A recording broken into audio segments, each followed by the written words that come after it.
Bab 2299, Mentah 2406 Warisan Api Guntur. 2 hari kemudian, di puncak Gunung Salju, Xiao Chen selesai memperbaiki mawar merah.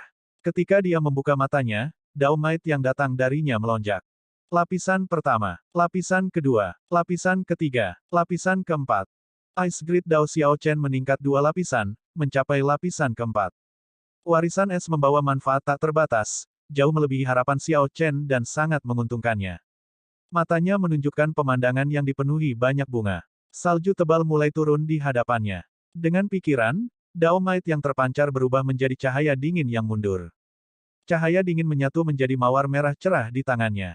Kemudian, mawar di tangannya berhamburan dengan gelombang biasa, berubah menjadi kelopak bunga yang menari-nari di udara. Bibir Xiao Chen melengkung membentuk senyum puas. Dengan mengandalkan warisan Kaisar Yan yang berpakaian putih, dia bisa langsung mengendalikan domain Dao lapis keempat ini, melepaskannya dan melepaskannya sesuka hatinya. Xiao Chen dapat menggabungkan domain Ice Dao lapisan keempat menjadi mawar di tangannya dengan satu pikiran. Kemudian, dia dapat dengan mudah menyebarkan Ice Dao domain lapisan keempat dengan sedikit gerakan, mengubahnya menjadi hujan kelopak dan membentuk medan kekuatan khusus.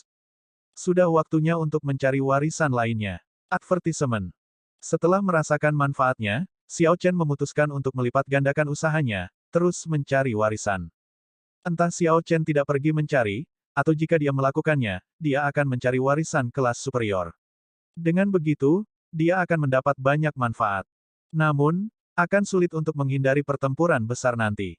5 hari telah berlalu di makam Kaisar Yan kuno. Sebagian besar tamu akan menyesuaikan diri dengan tekanan spasial tempat ini. Selanjutnya, mereka akan mengumpulkan beberapa Dragon Essence. Mereka tidak akan seperti di tahap awal, di mana mereka tidak bisa mengeluarkan bahkan 50% dari kekuatan mereka. Xiao Chen mengeksekusi mata surgawinya, dan mata vertikal terbang keluar dari dahinya dan melayang di udara. Menggunakan mata surgawinya, dia melihat ke kejauhan.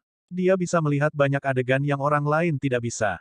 Dia bisa melihat warisan mana yang ditaklukkan dan mana yang tidak dimiliki siapapun. Ini akan memungkinkan dia untuk menghindari masalah dan menghemat banyak waktu.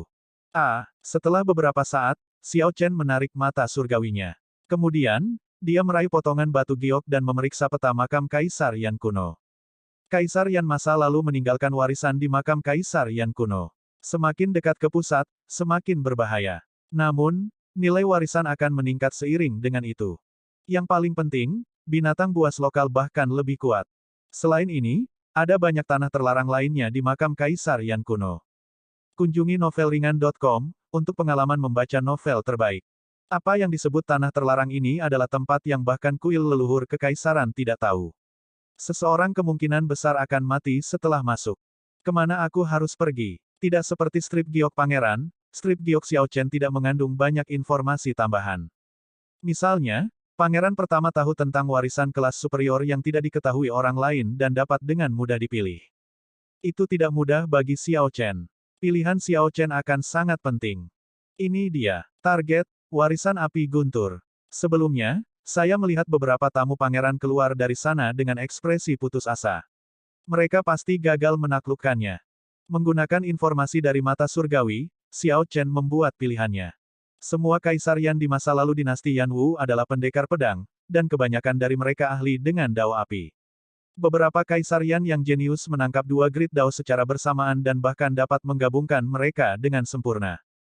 Catatan TL, Yan di Yan Wu berarti api. Ini adalah bagaimana warisan api guntur muncul, penggabungan dari Thunder Dao dan Fire Dao.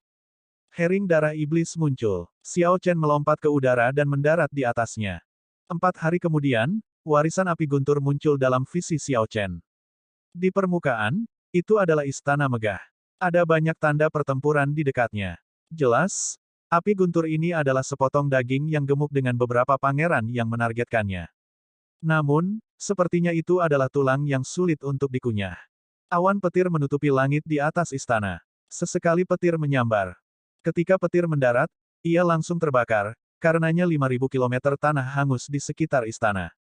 Tanpa tingkat kekuatan tertentu, akan sulit untuk masuk. Seseorang datang. Xiao Chen mengerutkan kening. Pada saat berikutnya, dia menghilang, hanya meninggalkan bekas listrik ungu. Suara mendesing. Suara mendesing. Segera, 3 sosok turun dari langit. Kekuatan mengerikan dari Kaisar Berdaulat langsung menyebar. Xiao Chen mengamati dari tempat persembunyiannya. Ketiganya adalah tamu Pangeran ke-13. Dua dari mereka adalah pria parubaya yang memancarkan aura naga emas. Kultivasi mereka berada di Kaisar Berdaulat 4 Vena yang mengerikan. Nama keduanya adalah Qin Yu dan Qin Liang, mereka adalah sepupu dari ayah putra mahkota Dewa Naga Qin Ming. Orang terakhir bahkan lebih kuat, Kaisar Berdaulat 5 Vena. Mata orang ini tampak liar, dia adalah Tuo Baiyun dari Kerajaan Serigala Surgawi. Tamu-tamu Pangeran ke-13 telah dibagi menjadi 3 kelompok dan berpindah-pindah. Ketiganya menjadi satu kelompok. Mereka telah menaklukkan beberapa warisan. Kemudian, mereka menargetkan warisan api guntur ini yang beberapa orang gagal dapatkan. Bukankah sepertinya ada seseorang sebelumnya? Tuo Baiyun mempertahankan ekspresi tenang saat dia dengan hati-hati mengukur tempat itu, diam-diam menggunakan energi jiwanya untuk memeriksa sekeliling. Qin Yu berkata, aku juga melihatnya tapi hanya samar-samar. Sepertinya mirip dengan orang tertentu. Petik 2. Kilauan jahat melintas di mata Qin Liang. Dia mendengus dingin. Ini Xiao Chen, orang yang diperintahkan Kaisar Naga Emas Ungu untuk dibunuh. Dia pasti merasakan kedatangan kita dan pergi mendahului kita atau bersembunyi. Kalau begitu, tidak perlu peduli. Dia hanyalah Kaisar Berdaulat 2 Vena. Dia tidak bisa melakukan apapun terhadap kita. Tuo Baiyun adalah Kaisar Berdaulat 5 Vena, jadi dia memenuhi syarat untuk mengatakan hal seperti itu. Benar, kalau dia berani muncul, hehe. Ketiganya tidak mengatakan apa-apa lagi. Mereka menuju ke istana sambil mengabaikan api guntur yang turun dari langit. Ini sedikit bermasalah. Xiao Chen sedikit mengernyit. Ketiga orang ini adalah Kaisar Berdaulat Kesempurnaan Besar. Ini terutama berlaku untuk Tuo Baiyun, Kaisar Berdaulat 5 Vena. Aspek yang paling penting adalah bahwa dua dari mereka adalah Kaisar Kesempurnaan Agung dari ras Naga Emas. Xiao Chen memiliki dendam mendalam dengan perlombaan Naga Emas, hampir ke titik di mana tidak ada yang bisa hidup sementara yang lain masih hidup. Para pembudidaya ras Naga Emas melihat Xiao Chen sebagai duri dalam daging mereka, berharap mereka dapat dengan cepat menyingkirkannya. Saya tidak bisa diganggu dengan begitu banyak. Saya harus mendapatkan warisan api guntur. Petik 2. Tatapan dingin melintas di mata Xiao Chen. Adapun dua Kaisar Kesempurnaan Agung Kesempurnaan Naga Emas, dia harus membunuh mereka dengan cara apapun begitu dia bergerak. Dia dengan lembut mendorong dengan kakinya, lalu masuk dalam jarak 5.000 km dari istana. Bergerak gesit seperti burung layang-layang, Xiao Chen melakukan perjalanan dengan bebas melalui api guntur yang tak terhitung jumlahnya. Segera, dia memasuki istana. Memang, ada dunia kecil di dalamnya. Hanya ada jembatan gantung rantai logam yang menghubungkan kedua sisi di ruang yang luas, sementara jurang hitam pekat yang mengerikan menganga di bawah. Tidak ada yang tahu kemana arah jembatan itu. Sial, sial, sial. Suara rantai logam berderak bergema tanpa henti di ruang gelap. Segera, guntur meraung di kedalaman lautan kesadaran Xiao Chen, mengejutkannya. Untungnya, segel surgawinya sangat kuat dan tidak terpengaruh. Saat dia berjalan di jembatan, dia tidak bingung. Setelah menyeberangi jembatan, Xiao Chen melangkah ke sebuah lorong. Kemudian, dia menoleh ke belakang untuk melihat. Karena penerangan lentera di dinding, dia melihat api guntur hijau menyala di bawah rantai logam, dengan tumpukan tulang putih mengambang di permukaan api guntur. Ini adalah Kaisar yang berdaulat yang jatuh dari jembatan gantung rantai logam. Ini tampak seperti jalan yang sederhana. Memikirkan bahwa begitu banyak orang berpengalaman telah meninggal karena jatuh di sini. Pikiran tentang Kaisar yang berdaulat yang bonafit sekarat di sini menginspirasi desahan. Tubuh Kaisar yang berdaulat sudah sebanding dengan materi surgawi. Setelah dibakar oleh api guntur ini selama ribuan tahun, tulang-tulang itu memancarkan cahaya hijau giok. Apakah aku mendengar sesuatu? Langkah kaki lembut melangkah ke depan, sedikit mengejutkan Xiao Chen. Sial, kami mencapai langkah terakhir setelah begitu banyak kesulitan. Untuk berpikir bahwa kita bertemu dengan tamu Pangeran ke-13 di sini. Petik 2. Ayo pergi saja. Sudah bagus bahwa ketiga Kaisar Berdaulat Kesempurnaan Agung itu tidak merampok kita.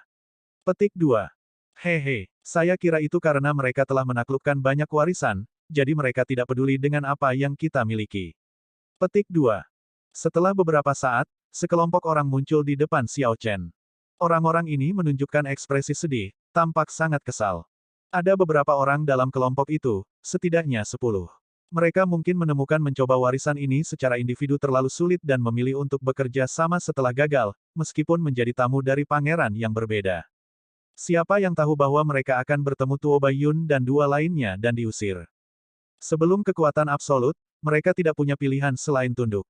Xiao Chen. Seseorang mengenali Xiao Chen. Pada awalnya, dia merasa sedikit terkejut dan terpana. Hampir semua tamu pangeran pernah mendengar nama Xiao Chen. Jadi, tidak aneh jika seseorang mengenalinya. Xiao Chen sedikit mengangguk. Dia hanya berkata dengan lembut, "Permisi," sebelum melanjutkan. Xiao Chen baru setengah jalan ketika seseorang tiba-tiba berteriak dengan dingin, "Berdiri diam. Apakah Anda punya saran untuk saya?" "Tidak ada saran. Saya mendengar bahwa Anda memiliki alat jiwa kelas medial. Saya kira Anda mungkin mendapat banyak keuntungan di makam Kaisar Yan kuno ini. Kami hanya ingin memeriksanya." Orang yang berbicara adalah pria parubaya berpakaian ungu. Keserakahan melintas di matanya. Tepat setelah orang itu berbicara, yang lain menunjukkan ekspresi lucu di mata mereka. Meskipun mereka bekerja dengan pangeran yang berbeda, mereka dapat dianggap sebagai aliansi yang menghadapi kematian bersama. Bahkan jika Kaisar Berdaulat Dua Vena memiliki alat jiwa kelas medial, seharusnya mudah bagi mereka untuk berurusan dengan orang seperti itu. Keuntungan dari angka dihitung untuk sesuatu.